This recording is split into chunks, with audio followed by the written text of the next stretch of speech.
प्यार एक अनकहा अनसुना एहसास जो कब रूह में उतर जाता है पता भी नहीं चलता। यूं तो दुनिया का हर शख्स अपनी पूरी जिंदगी में एक ना एक बार प्यार जरूर करता है, पर उनमें से कुछ ही शख्स खुश नसीब होते हैं जिनका प्यार मुकम्मल हो जाता है। तो चलिए आज आपको लेके चलते हैं एक ऐसी कहानी के सफर पर जो प्यार, नफरत, रहस्य, रोमांच और डर से भरपूर है। तो कहानी शुरू होती है भारत देश के दिल्ली शहर के कमला नगर के बंगलो रोड पर स्थित हाउस नंबर 234A से, जहां 3 दोस्त आर्यन, शुभम और दिव्यांश पीजी के तौर पर रहते हैं। आर्यन बिहार राज्य के बांका जिले के दुधारू गांव का रहने वाला है। उसकी माता गृहिणी और पिता एक किसान है। Aryan simple living, high thinking में भरोसा करता है। आर्यन ने आर्ट्स स्ट्रीम से 95% के साथ अपने पूरे जिले में टॉप किया है। आर्यन को इतिहास में बहुत रुचि है। उसका सपना है पुरातत्ववेत्ता बनकर अपने देश के इतिहास के बारे में जानकर उसे पूरी दुनिया को बताना। उसका कहना है कि अभी हमारे देश के इतिहास में ऐसी बहुत सारी खोज करनी बाकी है जो दुनिया में भारत को एक अलग स्थान दिला सकती है। उसका मानना है हमारे भारत देश में बहुत सारा खजाना ऐसा है जिसकी खोज के बाद भारत दुनिया का सबसे अमीर देश बन सकता है, और साथ ही साथ हमारे देश के कई गढ़ों में बहुत सारे राज छिपे हैं। शुभम उत्तर प्रदेश राज्य के प्रतापगढ़ नगर का रहने वाला है। उसके पिता है उस नगर में एक रसूखदार जमींदार है। उसकी माता का स्वर्गवास हो चुका है। शुभम का सपना है आईपीएस अफसर बनने का, क्योंकि वह बचपन से ही निडर और निर्भीक है। वह किसी भी खतरे का सामना करने के लिए हमेशा तैयार रहता है। दिल्ली शहर में उसकी एक गर्लफ्रेंड है जिसका नाम है स्नेहा और शुभम आईपीएस की कोचिंग क्लासेस में मिले थे। दोनों ज्यादातर समय एक दूसरे के साथ बिताते हैं। दिव्यांश वैसे तो दिल्ली शहर का ही रहने वाला है, पर अपने निजी कारणों के कारण वह पीजी में रहता है। दिव्यांश के माता पिता का बचपन में ही देहांत हो चुका है। वह अपने चाचा चाची के साथ उनके घर में रहता है। बचपन से ही उसने अपनी चाची और चचेरे भाई द्वारा प्रताड़ना झेली है। उसकी चाची उससे घर का सारा काम करवाती थी और उसे शारीरिक यातनाएं भी देती थी। दिव्यांश के चाचा उससे बहुत प्यार करते थे, पर अपनी पत्नी के आगे मजबूर थे। इसलिए उन्होंने 12th क्लास के बाद उसके रहने का इंतजाम पीजी में करवा दिया। इतनी तकलीफों के बावजूद उसने 12th क्लास में 96% मार्क्स हासिल करे और अभी वह कॉमर्स स्ट्रीम से ग्रेजुएशन कर रहा है और यह उसका 3rd ईयर है। आरोही दिव्यांश के पड़ोस में रहने वाले अनिकेत मिश्र जी की सुपुत्री है। आरोही और दिव्यांश एक ही क्लास में पढ़ते थे। आरोही दिव्यांश को बचपन से ही जानती है और उसके हालातों पर भी उसे सहानुभूति देती आई है। हालांकि अब उस सहानुभूति की जगह एक अनकहे एहसास ने ले ली है, परंतु फिर भी उसने दिव्यांश को कभी भी अपने दिल के भाव जाहिर नहीं किए। रात का समय, दिव्यांश अपने रूम में सो रहा है। बाहर पूर्णिमा का चांद अपनी चांदनी छटा बिखेर रहा है और एक अजीब सा सुनसान सन्नाटा पसरा हुआ था। तभी उस सन्नाटे को चीरती हुई दिव्यांश की चीख सुनाई पड़ती है। वह अचानक से घबरा कर उठता है। वह पूरी तरह से पसीने से तरबतर और बहुत ही बुरी तरह से हाँफ रहा है और उसके चेहरे पर एक अजीब तरीके का डर झलक रहा है। वह घड़ी की तरफ देखता है तो उसमें सुबह के 3 बज रहे हैं। इधर उसकी चीख सुनकर शुभम और आर्यन भागते हुए उसके कमरे में आते हैं और पूछते हैं, क्या हुआ दिव्यांश, तुम चीखे क्यों? दिव्यांश, पता नहीं यार, एक बहुत ही अजीब और डरावना सपना देखा। शुभम और आर्यन हैरानी से एक साथ पूछते हैं, सपना? कैसा सपना जिसने तुझे इतना डरा दिया? दिव्यांश, मैंने एक बहुत बड़ा गढ़ देखा, बहुत ही खूबसूरत गढ़, और उस गढ़ की दीवारें बहुत ऊंची थी और उस गढ़ के चारों ओर पानी से भरे हुए कुंड थे और उन कुंडों में बहुत ही खतरनाक मगरमच्छ थे। और उस गढ़ के आसपास बहुत ही खूबसूरत फूलों का बागीचा था, जिसमें बहुत सी खूबसूरत फूल खिले हुए थे। उस गढ़ के अंदर एक पूरा नगर था। उस नगर के बीचों बीच एक बहुत ही पुराना बरगद का पेड़ था, जिसकी शाखाएं आसपास के 300 मीटर के क्षेत्रफल तक फैली हुई थी। और उस नगर का राजमहल बहुत ही भव्य और खूबसूरत था। राजमहल के द्वार पर गरुड़ की पंख फैलाए हुए संगमरमर की बहुत ही खूबसूरत प्रतिमा स्थापित थी, और राजमहल के शीर्ष पर गरुड़ ध्वज की पताका लहरा रही थी। मैंने उस सपने में खुद को देखा, और वो भी उस बरगद के पेड़ की शाखाओं में बंधा हुआ, और मेरे शरीर के हर अंग से खून टपक रहा है। ऐसा लग रहा है किसी ने मेरे शरीर में एक साथ कई सारे लोहे की सिल्लियां घुसा दी हो। पर मेरे चेहरे पर दर्द और घबराहट का एक भी चिन्ह नहीं था, बल्कि मेरे चेहरे पर गुस्से और लाचारी के भाव थे। और एक बहुत ही खूबसूरत लड़की राजसी लिबास पहने घुटनों के बल मेरे सामने बैठी हुई थी, और वो रोते हुए मेरी तरफ देख रही थी। उसकी आंखों में दुख और लाचारी के भाव साफ दिख रहे थे। उसका चेहरा धुंधला धुंधला था, जिससे वो पहचान में नहीं आ रही थी। अचानक उसके पीछे से एक साया उभरता है, और उस साये ने एक भाले जैसा नुकीला हथियार उसके गले में आर पार कर दिया, जिससे उसके गले से खून की धारा निकल गई। और मैंने चीखते हुए अपनी आंखें बंद कर ली, और जब आंखें खुली तो मैं अपने रूम में था। शुभम, अरे कोई ना, शायद रात में कोई मूवी देख ली होगी, इसलिए ऐसा सपना आया। और जो तू बता रहा है ऐसा तो सिर्फ मूवीज में होता है। चल उठ जा मेरे शेर, तू तो बहादुर है यार, ऐसे नहीं डरते। आर्यन उसे पानी देते हुए कहता है, चलो वैसे भी आज तो तुम्हारा बर्थडे है, भूल जाओ इस सपने को। और अब सुबह होने वाली है, तो नींद तो तुम्हें खराब कर ही दी है, तो अब चलो पार्क में चलकर चक्कर लगा लेते हैं। थोड़ी जॉगिंग भी हो जाएगी और सुबह सुबह अप्सराओं के दर्शन भी हो जाएंगे। इतना कहकर आर्यन और शुभम ठहाके मारकर हंसते हैं, पर दिव्यांश गंभीरता से शून्य में ताकता रहता है। उसके बाद तीनों पार्क जाते हैं।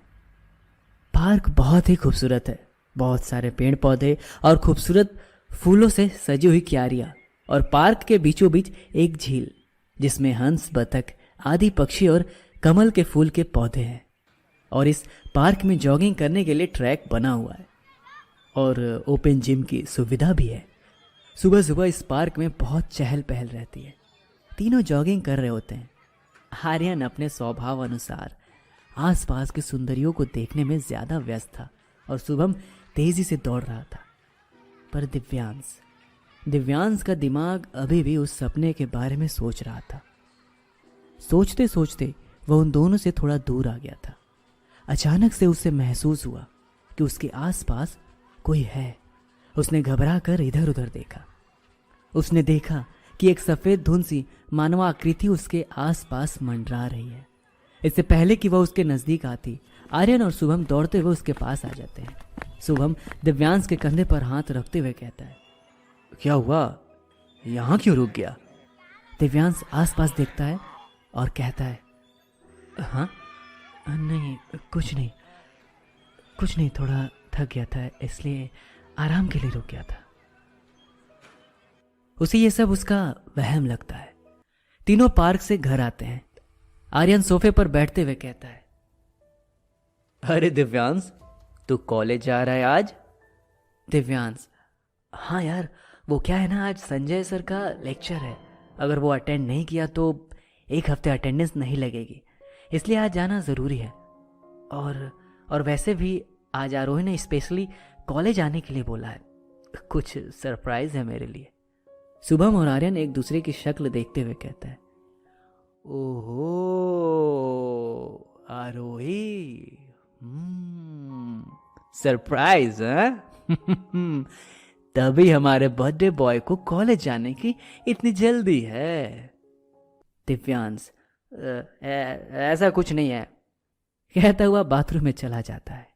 दिव्यांश नहा रहा होता है तभी उसे फिर से महसूस होता है कि आसपास कोई है और वह फिर से चारों ओर देखता है और कहता है, कौन है यहाँ, कौन है? पर उसे कुछ दिखाई नहीं देता और वह उसे वहम समझकर फिर से इग्नोर कर देता है और रेडी होकर कॉलेज के लिए निकल रहा होता है कि आर्यन उसे बोलता है, भाई शाम को तुम्हारी बर्थडे के लिए पार्टी रखी है हमने, तुम और आरोही सीधा वहीं आ जाना, हम तुम्हें वहीं मिलेंगे, एड्रेस हम तुझे मैसेज कर देंगे। आरोही उसका कॉलेज गेट पर ही इंतजार कर रही होती है। आरोही, कहाँ थे, इतनी देर लगा दी, अब जल्दी चलो वरना लेक्चर मिस हो जाएगा। दोनों भागते हुए क्लास में जाते हैं और अपनी अपनी सीट पर बैठ जाते हैं। तभी संजय सर क्लास में प्रवेश करते हैं। संजय सर अकाउंट्स के लेक्चरर हैं। कुछ समय बाद उनका लेक्चर खत्म होता है और उसके बाद आरोही और दिव्यांश कैंटीन में जाते हैं। दिव्यांश ऑर्डर देने ही वाला होता है कि आरोही उसे रोक लेती है और एक टिफिन उसके आगे करते हुए कहती है, आज खाना मैं लेके आई हूँ। दिव्यांश टिफिन खोलते हुए, wow poha, oh my favourite, इतना कहते हुए वो फटाफट उसे खाने लगता है और खाते ही खाते कहता है, यम्मी यम्मी, बहुत अच्छा है। आरोही शर्माते हुए, मैंने बनाया है स्पेशली तुम्हारे लिए। वाह यार, it's too good, you are such a nice cook. Divyansh खाते खाते बोलता है, और ये रहा तुम्हारा बर्थडे गिफ्ट। इतना कहते हुए आरोही अपने बैग से एक छोटा सा पैकेट और एक डेयरी मिल्क की चॉकलेट निकाल कर टेबल पर रख देती है। इसे घर जाकर ही खोलना अकेले में। चॉकलेट तो अभी खा सकता हूँ ना? दिव्यांश मासूम सी शक्ल बनाए कहता है। आरोही हंसते हुए, हाँ बाबा, चॉकलेट अभी खा सकते हो, पर अकेले नहीं, मुझे भी हिस्सा चाहिए। शाम को आर्यन और शुभम ने पार्टी रखी है, तुम्हें भी चलना है। स्नेहा भी आ रही है। एड्रेस अभी पता नहीं है, आर्यन मैसेज कर देगा। तब तक चल घर होकर आते हैं, तू भी रेडी हो जाएगी और मैं चाचा जी से आशीर्वाद लेकर आ जाऊंगा, फिर दोनों वहीं से पार्टी में चलेंगे। दिव्यांश खाते खाते ही कहता है। फिर दोनों टिफिन खत्म कर आरोही की कार से घर की तरफ चल पड़ते हैं।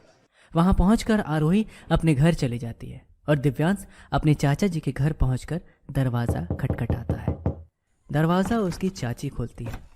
चाची गुस्से में घूरते हुए, क्या है, यहाँ क्यों आया है? दिव्यांश, आप लोगों से मिलने आया हूँ, आप सबका आशीर्वाद लेने। इतना कहकर वह अपनी चाची के पैर छूता है। उसकी चाची, हाँ हाँ ठीक है, कहते हुए अंदर चले जाती है और वो घर में दाखिल हो जाता है। जाकर चाचा जी का आशीर्वाद लेता है और वापस आ जाता है। तब तक उसके फ़ोन में आर्यन का मैसेज भी आ जाता है, जिसमें पार्टी का एड्रेस लिखा होता है, the owl cafe and lounge, GTB Nagar. घर से बाहर आकर दिव्यांश आरोही को कॉल करता है और कहता है, मैं घर के बाहर इंतज़ार कर रहा हूँ, जल्दी आ। थोड़ी देर में आरोही घर से बाहर आती है। दिव्यांश उसे देखता ही रह जाता है। पर्पल कलर की साड़ी पहने आरोही सामने से ऐसे चली आ रही थी जैसे कोई स्वर्ग की अप्सरा धरती पर उतर आई हो। दिव्यांश बहुत ध्यान से उसे देखता है।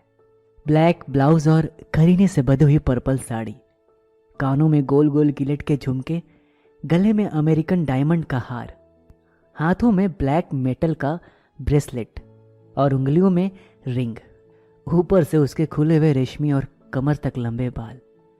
उफ, ये सब मिलकर उसकी सुंदरता को चार चांद लगा रहे थे। उसको देखते हुए दिव्यांश को लगा जैसे पल वहीं थम गया है। उसकी तंद्रा तब टूटी जब आरोही ने आकर उसे झकझोरा और कहा, कहाँ खो गए जनाब, बैठो कार में। दिव्यांश सकपकाता हुआ कार में बैठ गया और कार जीटीबी नगर की तरफ चल दी। वहां पहुंचकर दिव्यांश और आरोही कैफे में पहुंचते हैं और जैसे ही वो एंट्री गेट से अंदर जाते हैं, एक ब्लास्ट के साथ छोटे छोटे चमकीले से सितारे जैसे चीज हवा में बिखर जाती है और सब एक साथ चिल्लाते हैं, happy birthday Divyansh, happy birthday to your भाई, दिव्यांश हैप्पी बर्थडे देखता है। ब्रो। सामने एक मेज पर एक बड़ा सा केक रखा है और उस केक के चारों ओर चॉकलेट्स के पैकेट से उसकी उम्र लिखी गई है। और उस पूरे एरिया को गुब्बारे से सजाया गया है। वो भरी हुई आंखों से आर्यन और शुभम की तरफ देखता है तो आर्यन कहता है, अरे अब सेंटी मत होइए, जल्दी से केक काटिए, बहुत तेज की भूख लगी है हमको। सभी यह सुनकर हंसने लग जाते हैं और दिव्यांश भी हंसते हुए केक कट करता है और सबसे पहले वो आरोही को केक खिलाता है और उसके बाद आर्यन और शुभम को। तो स्नेहा कहती है, मैं क्या तेरे दुश्मन हूं जो मुझे भूल गया? तो शुभम, अरे ऐसे कैसे भूल जाएंगे तुझे मेरी जान। फिर स्नेहा भी पलटकर उसके चेहरे पर केक लगा देती है और सभी हंसने लगते हैं। फिर सब इकट्ठा होकर डीजे पर डांस करने जाते हैं और साथ में ड्रिंकिंग भी शुरू हो जाती है। दिव्यांश और आरोही एक सोफे पर बैठकर एंजॉय कर रहे होते हैं। तभी आरोही कहते हैं, चलो डांस करते हैं। दिव्यांश कहता है, यार यू गो, मेरा मूड नहीं है अभी। तो आरोही जाकर डीजे पर डांस करने चले जाते और दिव्यांश उसे मुस्कुरा कर देखता है। पर तभी अचानक उसे फिर से महसूस होता है कि उसके आसपास कोई है। उसे ऐसा लगता है कि अचानक ठंड बढ़ गई है और वो किसी अजीब सी धुंध में घिरने लगा है। वो घबरा कर उठने को होता है पर ये क्या? उसके हाथ पैर ही काम नहीं कर रहे हैं। वो चीखना चाहता है पर गले से आवाज ही नहीं निकल रही है। उसे बस एक मानवा आकृति दिखाई देती है और एक आवाज सुनाई देती है, मुझे कब से तुम्हारा इंतजार था। कौन है वो साया? क्या रिश्ता है उसका दिव्यांश के साथ? आखिर क्यों वो सिर्फ दिव्यांश को ही महसूस हो रहा है? जानने के लिए हमारे साथ बने रहिए सिर्फ कहानी जंक्शन पर।